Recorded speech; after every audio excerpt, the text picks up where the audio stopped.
Salam alaikum. Pour cette vidéo, je vais vous présenter un exemple d'une carte d'acquisition d'une grandeur physique. L'exemple ici que je vais considérer, ce sont des forces. La grandeur physique considérée, c'est la force. Voilà, donc c'est sous le schéma fonctionnel de la chaîne de mesure des forces exercées sur des tôles. Comme exemple. Bon, la grandeur à capter, c'est l'effort ou bien des forces. Premier étage FP1, c'est l'étage de conversion force-tension, c'est-à-dire qu'on va utiliser un capteur ici pour convertir la force vers une tension. Deuxième étage FP2, c'est un étage d'amplification qui va amplifier l'information, c'est-à-dire la tension U. Cette information qui doit être par la suite filtrée par le troisième étage et convertie par la suite à une grandeur numérique qu'on va envoyer vers la partie traitée, comme exemple ici, automate programmable. Étude de la fonction FP1. La mesure des forces se fait à l'aide d'un capteur de force à jauge d'extensométrie. C'est-à-dire que l'exemple de capteur qu'on va utiliser ici pour capter la force, ce sont des jauges d'extensométrie, des jauges qui vont capter l'effort et convertir l'effort vers une résistance. C'est-à-dire que la longueur de la jauge ou bien de la résistance va être modifiée selon la modification, selon la force qui sera exercée sur la jauge. Voir ci-dessous. Donc ici, vous avez le schéma d'un capteur de force. On va essayer de voir maintenant ce capteur de force. Il est réalisé par combien de jauges? Ce capteur comporte 4 jauges de contraintes identiques montées en pont de Weston. Dire jauge, c'est-à-dire appareil de mesure. Appareil qui va capter la force et la convertir vers une résistance. Voilà, donc le capteur contient 4 jauges, 4 capteurs de force, R1, R2, R3 et R4. Puisqu'ici j'utilise une jauge de contrainte, ça veut dire que l'effort sera converti vers une résistance. Il faut alimenter ces capteurs. Pour cela, on a utilisé le pont et l'alimentation E. R1 et R3, R1 et R3. Jauge qui travaille en extension avec R1 égale R3 égale R0 plus delta R. Le R0, ce n'est que la résistance au repos. L'extension, ça veut dire qu'on va attirer la jauge. L'effort va attirer la jauge. Pour R2 et R4, jauge qui travaille en compression, l'inverse de l'extension. R2 égale à R4 égale à R0 moins delta R. Et toujours R0, c'est la résistance au repos lorsqu'il n'y a pas d'effort. La variation relative delta R sur R0 de la résistance d'une jauge, parmi les 4 jauges ici, est liée à l'effort, c'est-à-dire la force qu'on va capter par la relation suivante. Delta R sur R0 est égal à K fois F, avec K égale à 4, 10 à la puissance moins 7 newton par newton. D'après l'énoncé ici, on peut dire que les capteurs utilisés ici sont des capteurs analogiques qui vont capter l'information ou bien qui vont capter la force et la convertir vers une résistance, soit en extension, c'est-à-dire plus delta R, soit en compression moins delta R. La première question, on demande d'exprimer le potentiel VB et le potentiel VA en fonction de E, R0 et delta R. Qu'est-ce que je remarque ici au niveau de la tension ou bien potentiel VA? VA se trouve aux bornes de la résistance R3. R3 et R2, ils sont, donc je vais travailler avec cette maille, ils sont en série, alimentés par la tension E. Qu'est-ce que je peux appliquer ici comme relation, comme théorème, comme loi? Donc, je peux appliquer le théorème de diviseur de tension. Je remarque que les deux résistances elles sont en série. D'accord? Les deux résistances, elles sont en série. Directement, la tension VA sera égale à la tension totale E multipliée par R3 divisé sur la somme des deux résistances. Bon, qu'est-ce qu'on va faire par la suite? Il suffit que je remplace maintenant le R3 et le R2 par les valeurs déjà donné. R3, R0 plus delta R et R2, R0 moins delta R. Donc, je vais essayer de remplacer avec les équivalents et de simplifier par la suite. E, R0 plus delta R, R0 plus delta R plus R0 moins delta R, que je remarque que je peux simplifier par delta R ici, pour obtenir finalement E, R0 plus delta R sur 2 fois R0. C'est la valeur de, ou bien l'expression de VA. En fonction de quoi? R0, delta R et E. On va refaire la même chose, mais cette fois avec le potentiel VB. Donc avec le potentiel VB, on va travailler avec cette maille. R4, R1 et la tension E. Donc les deux résistances, elles sont en série, elles sont traversées par le même courant. On a appliqué à leur borne la tension E directement le diviseur de tension. Donc VB sera égal à E, R4 sur R4 plus R1. On refait la même chose, c'est-à-dire qu'on va remplacer le R4 par R0 moins delta R et le R1 par R0 plus delta R. Donc je remplace ici, je simplifie par delta R ici et je retrouve l'expression de VB.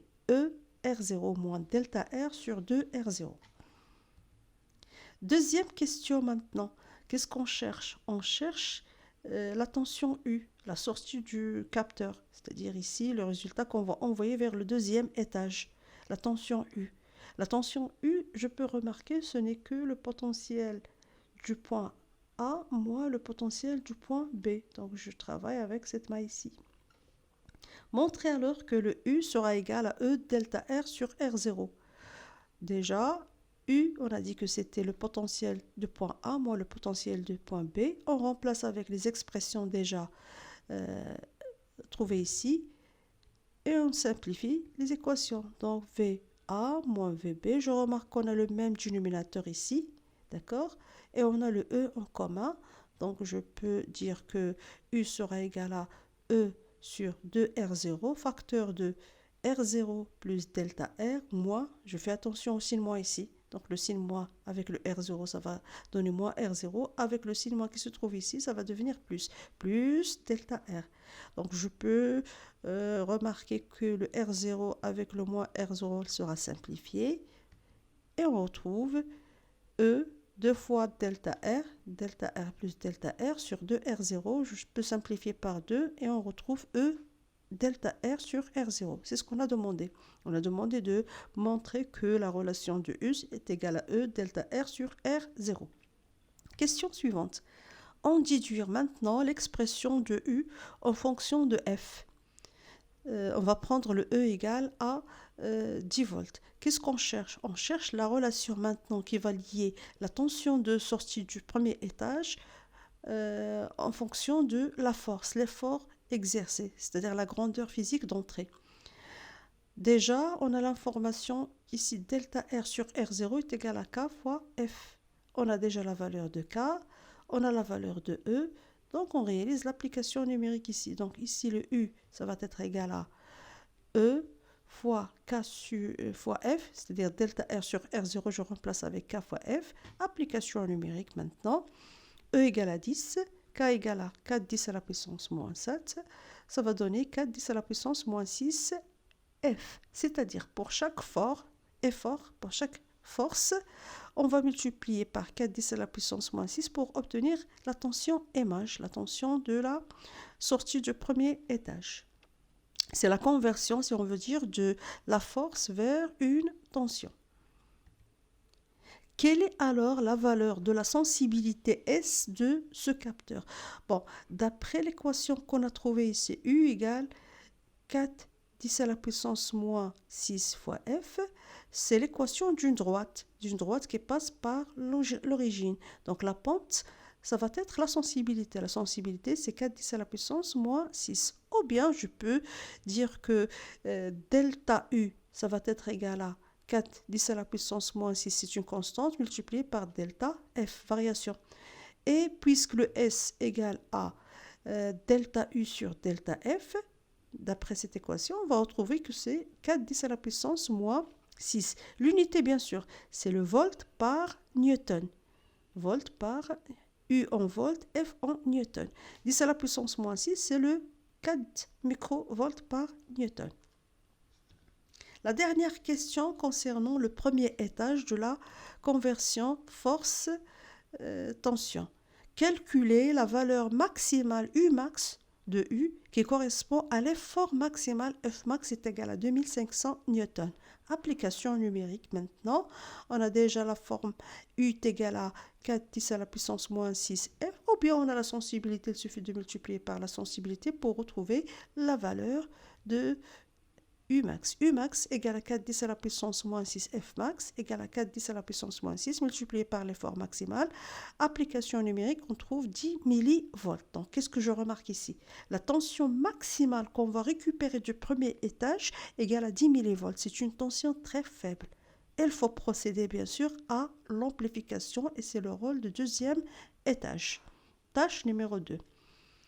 FP2. Le schéma de l'étage FP2 est donné ci-dessous.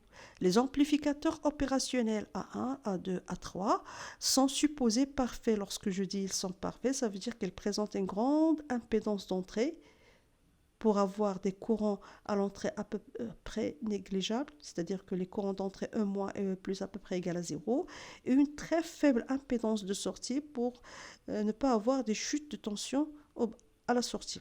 Voilà, donc impédance d'entrée très grande et impédance de sortie très faible. On demande maintenant le rôle des amplificateurs ou bien le montage autour de l'amplificateur A1 et autour de l'amplificateur A2. Quel est le rôle de ces amplificateurs? Ou bien quel est le rôle des amplificateurs opérationnels A1 et A2 montés en suiveur? Ils sont montés en suiveur. Toujours pour le montage suiveur, son rôle c'est adapter l'impédance. Exprimez maintenant le U, la tension U, ici, en fonction de VA et VB. U, ce n'est que l'information de sortie de premier étage, le premier étage du capteur. Voilà donc pour qu'on puisse exprimer le U en fonction de VA et VB, je vais travailler avec cette maille, soit en utilisant la loi de May ou bien la loi des branches, ou bien je peux remarquer que la tension U, ce n'est que le potentiel de point A moins le potentiel de point B. Voilà, U sera égal à VA moins VB. Question suivante, exprimez cette fois la sortie du premier ou bien du deuxième amplificateur V1 en fonction de VA. Puisqu'on a un suiveur, V1 ce n'est que la sortie du premier suiveur. Donc V1 ça va être égal à VA, l'entrée de l'étage, qu'on peut démontrer facilement. E plus 2 égale à E moins 2 pour le premier et pour le deuxième amplificateur. D'accord? À quoi est égal le E plus et à quoi est égal le E moins? Je remarque que le E plus égale à VA, le E moins égale à V1. Voilà, le E plus égale à VA, le E moins égale à VA, et puisqu'il y a égalité, je retrouve V1 égale à VA. Question suivante, on va exprimer cette fois le VB en fonction de, ou bien le V2 en fonction de VB. Toujours V2, c'est quoi? C'est la sortie d'un montage suiveur. De la même manière, le E plus 1 égale à E moins 1, d'accord? Le E plus 1, je remarque le E plus 1 égale à VB et le E moins 1 égale à V2. Je réalise l'égalité, je retrouve V2 égale à VB, c'est-à-dire la sortie égale à l'entrée pour le montage suiveur. Quelle est la fonction réalisée autour de l'amplificateur opérationnel 3 maintenant? La première question à laquelle je dois répondre, c'est est-ce qu'il y a une contre-réaction? Oui, il y a la contre-réaction à travers la résistance R6, c'est-à-dire la sortie de l'amplificateur revient ou bien il est lié vers la borne moins. Il y a la contre-réaction. Le fait qu'il y a la contre-réaction, ça veut dire que le A3 va fonctionner en mode linéaire, c'est-à-dire il va réaliser un amplificateur. Quel type d'amplificateur? On va ici de voir les entrées. Le E- elle est reliée à travers R5 vers la tension V2 et la borne plus, elle est reliée à travers la résistance aussi R5 vers la tension V1. C'est-à-dire qu'il y a deux entrées. deux entrées, une appliquée à la borne moins et l'autre appliquée à la borne plus. Ça va réaliser un amplificateur soustracteur. Il va réaliser la différence entre V1 et V2. Sachant maintenant que la tension U égale à V1 moins V2. C'est tout à fait normal puisque VA égale à V1 et V2 égale à VB. On va retrouver que U égale à V1 moins V2. On demande de montrer que la tension V3 égale à R5 plutôt égale à R6 sur R5 multiplié par la tension U. Bon, puisqu'on a dit que le montage ici, c'est un amplificateur soustracteur, c'est-à-dire le A3 va fonctionner en mode linéaire. Toujours le E plus sera égal à E moins, donc E plus 3 égale à E moins 3. En utilisant les relations et les lois électriques, on va chercher à quoi est égal le E plus et à quoi est égal le E moins. Donc, qu'est-ce que je remarque par la suite? Pour le E+, ici le courant c'est à peu près égal à 0 puisqu'on travaille avec un amplificateur idéal. Donc, je peux remarquer que le E+, qui se trouve à ce niveau-là, par rapport à la masse, ça va être au bord de R6. Donc, il est au bord de R6, le E+. Ça va être égal à V1. Vous pouvez tracer, si vous voulez, le E+. Donc, je peux tracer le E+. Donc, le E+ se trouve ici. Le E+. Voilà. Donc, je peux remarquer que le E+, ça va être égal à V1 multiplié par R6 sur R5 plus R6. Pour le E- se trouve ici. Donc, le E- se trouve à ce niveau-là. Par rapport à la masse, bien sûr. Le E-.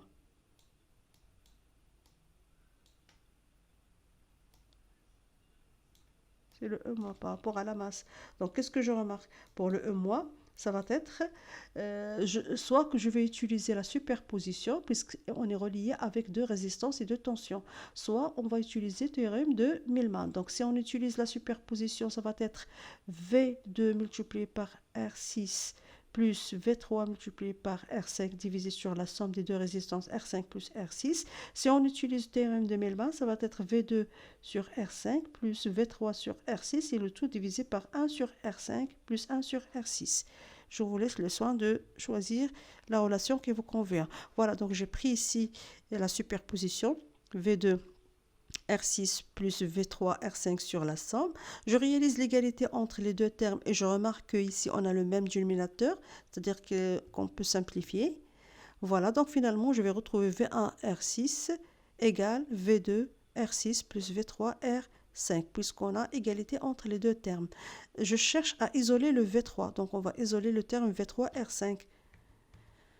Voilà, V3 R5, ça va être égal à V1 R6 moins V2 R6. Je peux mettre le R6 en facteur, j'obtiens R6 facteur de V1 moins V2. On a dit que le montage, c'est un amplificateur soustracteur. Voilà, donc on a trouvé la soustraction entre la tension appliquée à la borne plus et la tension appliquée à la borne moins, égale à V3 R5.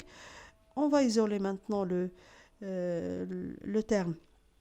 Ou bien, on va remplacer le V1 moins V2 par U, puisqu'on a U est égal à V1 moins V2.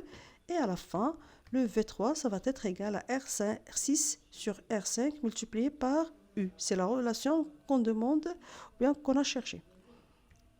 Question suivante. On donne R6 égale à 100 kΩ. On demande de calculer la valeur de R5 pour obtenir une tension V3 égale à 0,5 pour l'effort 2500. Donc déjà, on a calculé pour l'effort. Pour F égale à 2500, on a trouvé que le UIT égale à 10 millivolts. Donc il suffit maintenant que je remplace ici le U par 10 millivolts et je remplace le V3 par 0,5 et je calcule la valeur de R5. Donc R5, ça va être égal à R6 divisé sur R3 et le tout multiplié par le U.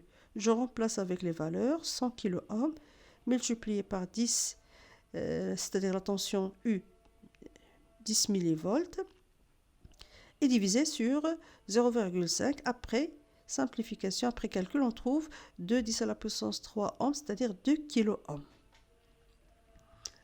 troisième étage, l'étage de la fonction fp3, c'est l'étage du filtre, le filtrage. Donc afin d'atténuer, c'est-à-dire filtrer, éliminer ou bien bloquer les perturbations électromagnétiques dues au secteur, le signal V3 qu'on a, c'est-à-dire le signal après amplification, est appliqué à un filtre dont la courbe de gain est donnée ci-dessous. Voilà, donc on a ici la courbe ou bien le diagramme de Bode du filtre qu'on va utiliser. On va essayer d'identifier quel type de filtre on a utilisé dans l'étage FP3. Voilà, la première question, on suppose tout d'abord que les perturbations qu'on cherche à éliminer peuvent être considérées comme un signal sinusoïdal de fréquence 50 Hz, c'est-à-dire les signaux de 50 Hz qu'il faut éliminer, et que le signal qu'on va utiliser a faible variation, f à peu près égale à 0 Hz, c'est-à-dire que le signal qu'on va utiliser au voisinage de 0 Hz, c'est-à-dire les faibles fréquences, et les fréquences au-delà de 50 Hz, elles doivent être éliminées, elles doivent être atténuées. Relever sur la courbe du gain, le gain maximal Gmax, la fréquence de coupure F0 à moins 3 dB. Bon, qu'est-ce que je remarque ici sur le diagramme de Bode? On a utilisé bien sûr l'échelle logarithmique sur l'axe horizontal en F en Hertz. La graduation, on a commencé par la première décade 1, ici 0,1, 1, 10, 100, donc décade par décade. L'échelle sur l'axe vertical, c'est l'échelle linéaire, graduée en dB, 5, 10, 15 et 20 dB. Bon, on va prélever sur la caractéristique le gain max. Le gain max, c'est le gain des fréquences qui vont passer, qui ne seront pas éliminées. On a dit que les fréquences au voisinage de 0, elles vont passer. Et les fréquences au-delà de 50 Hz, elles vont être atténuées, c'est-à-dire les hautes fréquences. Voilà, donc le gain max, ce n'est que cette valeur. Le gain max, d'après la caractéristique, ça va être égal à 20 dB. Voilà. Pour la fréquence de coupure, comment on va déduire la fréquence de coupure? Toujours la fréquence de coupure, elle est définie par la valeur du gain qui est égal au gain max moins 3 dB. Donc je vais chercher le gain max moins 3 dB. Le gain max égal à 20, moins 3, ça va donner 17. Je vais placer la valeur 17. Voilà. Par projection, je projette sur la courbe. D'accord? Après, je vais projeter sur l'axe horizontal. La valeur qu'on va trouver ici, ça va être F0, c'est la fréquence de coupure. On va essayer de voir à quoi est égale cette fréquence de coupure. Donc ici, c'est 0,1, 0,2, 0,3, 0,4 jusqu'à 1. Après 1, on commence la deuxième décade. 2, 3, 4, 5, 6. Donc la fréquence de coupure égale à 6, 7, 8, 9 et 10. Donc la fréquence de coupure se trouve à ce niveau-là, c'est égal à 6 Hz. Elle est au voisinage de 0. Question suivante. De quel type de filtre s'agit-il? Donc d'après la caractéristique, ou bien le diagramme Bode, on a dit que les faibles fréquences, ils vont passer, et les hautes fréquences au-delà de 50 Hz, ils doivent être éliminées. Et vous pouvez remarquer ici le gain descend vers moins l'infini. C'est-à-dire que les fréquences ici, les basses fréquences de 0 jusqu'à F0, elles vont passer, et de F0 vers plus l'infini, ils seront atténués. Automatiquement ici, ça va être un filtre passe-bas. Mais quel type de filtre passe-bas? Les fréquences qui vont passer, elles ont un gain positif. Ça veut dire que ça va être un filtre passe-bas et actif, puisque le gain des fréquences qui vont passer est un gain positif, différent de 0. Quel est l'ordre de ce filtre? Justifiez votre réponse. Bon, pour chercher l'ordre, je dois chercher la pente de l'asymptote qui va passer vers moins l'infini. Donc, je vais essayer de retracer les asymptotes sur cette caractéristique réelle, ou bien sur la courbe réelle. L'asymptote horizontale au départ. Pour l'asymptote des fréquences qui vont partir vers moins l'infini, je vais prendre une décade. Donc les fréquences qui vont partir vers moins l'infini, je vais prendre une décade. On a ici F0, une décade, ça va être multiplié par 10, c'est-à-dire 10 F0. Puisque le F0 égale à 6, je multiplie par 10. La fréquence qu'on va prendre ici, une décade, ça va être 60. Voilà. De F0 jusqu'à 10 F0, c'est-à-dire de 6 jusqu'à 60, on a une décade. Ici, ça va être 10, 20, 30, 40, 50, 60. Maintenant, pour cette décade, on va essayer de tracer ou bien de voir le gain. Qu'est-ce qu'elle a fait le gain? Donc, à partir du gain max vers le point ici. Donc, le point ici, son gain, c'est égal à 0. Et le gain maximal, c'est égal à 20. Donc, je peux tracer l'asymptote si je veux tracer l'asymptote. Donc, je prends pour la décade, pour une décade, je vais prendre la variation du gain. Je vais calculer maintenant cette pente. Pour la pente de l'asymptote, ici, en rouge, ça va être égal à la valeur de 0, c'est-à-dire après une décade, le gain arrive à la valeur 0, moins la valeur du gain max ici, pareil décade. Je remplace Gmax par la valeur Gmax est égal à 20, on retrouve moins 20 dB par décade. C'est-à-dire que ici, la pente va définir quel est le type de filtre ou bien quel est l'ordre de filtre. Puisqu'on a pour chaque décade, le gain va descendre de moins 20 dB, le filtre, ça va être un filtre de premier ordre. Question suivante. Calculez cette fois l'amplification A qui est égale à V4 sur V3. Pour V4, c'est la sortie de filtre. La tension sortie de filtre, V3, c'est l'entrée.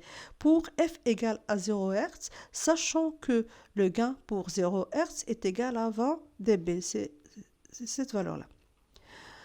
Qu'est-ce qu'on connaît déjà? Le gain égale à 20 log de A. A, c'est l'amplification. A ou bien T, ou bien selon ce qu'on appelle l'amplification. L'essentiel, A, c'est égal à V4 sur V3, c'est l'amplification. On va essayer d'isoler le A pour calculer, pour donner la valeur pour F égale à la fréquence, pour la fréquence 0. Donc ici, on peut dire que log de A, ça va être égal à G sur 20, d'accord? Et le A, pour extraire le A, il se fait d'utiliser la fonction inverse de logarithme. La fonction inverse de logarithme décimal, c'est 10 à la puissance x, d'accord? Le x pour moi, ça va être G sur 20. A, ça va être égal 10 à la puissance G sur 20. G à quoi est égal? Donc G pour F égale à 0, ça va être égal à 20. Je remplace. Donc 20 sur 20, ça va donner 1 et on va retrouver le A égal à 10. Donc l'amplification V4 sur V3, ça va être égal à 10. Question suivante. Application numérique, on déduire maintenant la valeur de la sortie de filtre V4 lorsque la tension d'entrée égale à 0,5. C'est la tension qui correspond à l'effort maximal de 1500 newtons. Donc, application numérique tout simplement ici. On a le A égale à V4 sur V3. Par la suite, je peux déduire V4 qui ça va être égal à A multiplié par V3. Je remplace 10 multiplié par 0,5 et on retrouve 5 volts. Donc je peux remarquer que la tension qu'on va envoyer vers l'étage suivant, c'est-à-dire l'étage de la conversion analogique numérique, ça va être égal à 5 volts. J'espère que c'était très simple et je vous souhaite bonne chance. Vous allez retrouver toujours le fichier PDF joint.